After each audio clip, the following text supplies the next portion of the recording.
Good afternoon, everybody, and thanks for taking a few minutes out of your day to join us.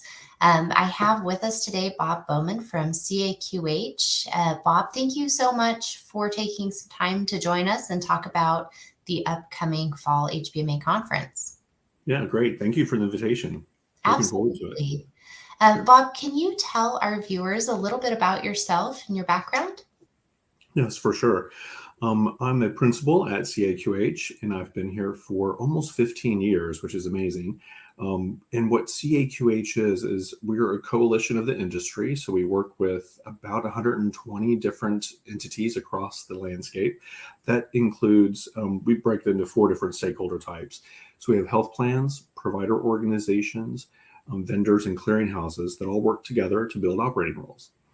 And before I came to CAQH, a little bit of the background of why this is so important is I also worked at Humana as an EDI manager. So I was there receiving electronic claims and paper claims and processing them to make sure they would make it through the front door and go through the back end for adjudication.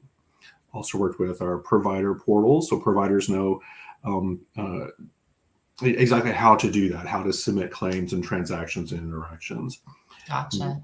And prior to Humana, I was working at as an EDI technician, really for in the Medicaid space. So I worked on 15 different Medicaid accounts across the country in a clearinghouse. So a lot of a technical experience working with the data. That's what drives our industry, really, right? Getting the right data to the right place at the right time. Right, and in the right format, And in the right? right format. Exactly. There's so many details in all of that. Yeah.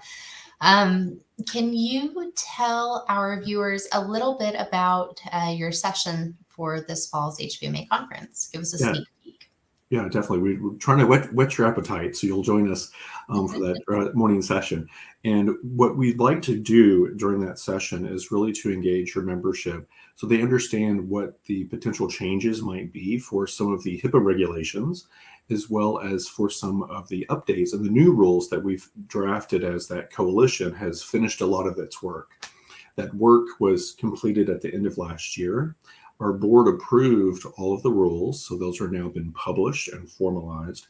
And we've taken those rules actually to NCVHS, the Committee on Vital Health Statistics, that is an advisor to HHS and CMS.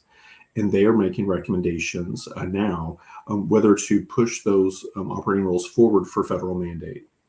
Whether they're mandated or not, the core participating organizations are committed to implementing them anyways. So your membership will see these come out, probably hit or miss by the end of the year.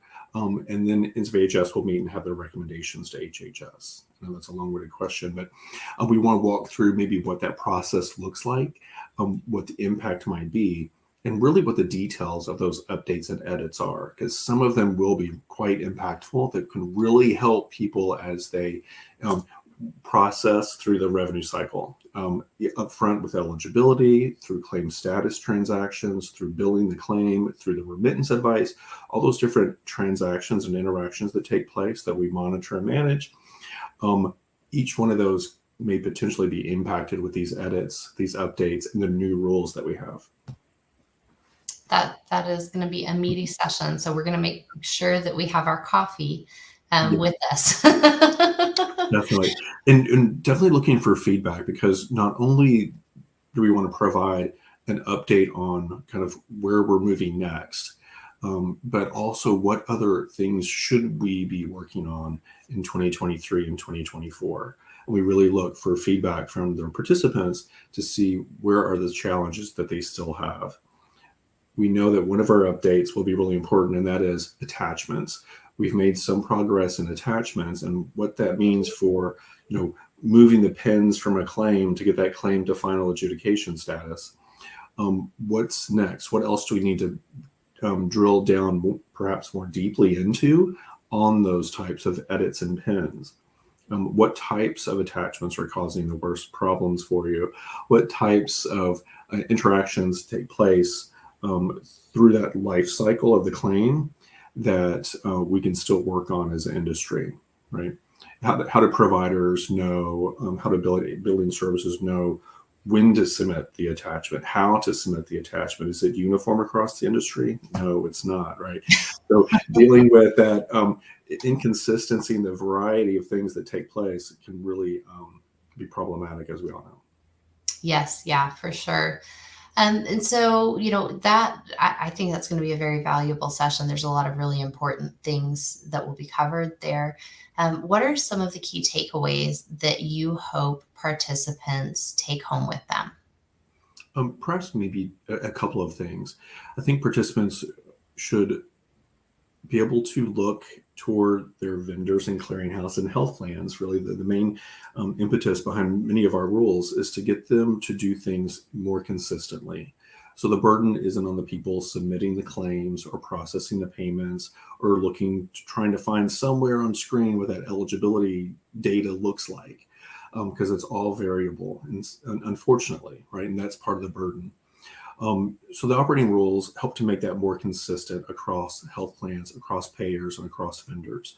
So, because that's not a competitive advantage, right? How to bill a claim isn't a competitive advantage, right? For a health plan, getting the data, that clean data that we need, right? The right data at the right time to come in for that adjudication to take place, as well as what does that eligibility look like?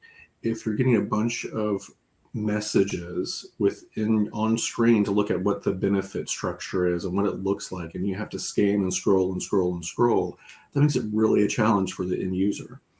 So consistency. Hopefully you can take away things that you can go to your vendors and go to the health plans for, say, hey, CORE has a solution for this. You're really it's really junky. It's really an administrative burden for us to work these claims, to work these eligibility, to understand these remittance advice messages.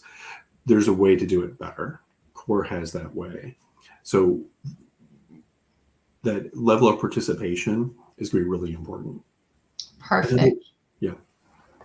Yeah, that's great. No, that tool to give you that, something to take to the payer to say, hey, look, like what you're doing now is not great. And here's a tool that you could use to make it much better. So that's fantastic. That's a great takeaway. Wonderful.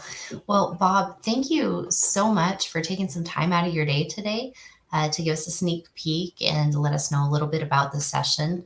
And I really look forward to seeing you this fall in St. Louis. Great. Thank you. Me too. All right. Thanks so much, Bob. Take care. Yep. Thank you. Have a good afternoon.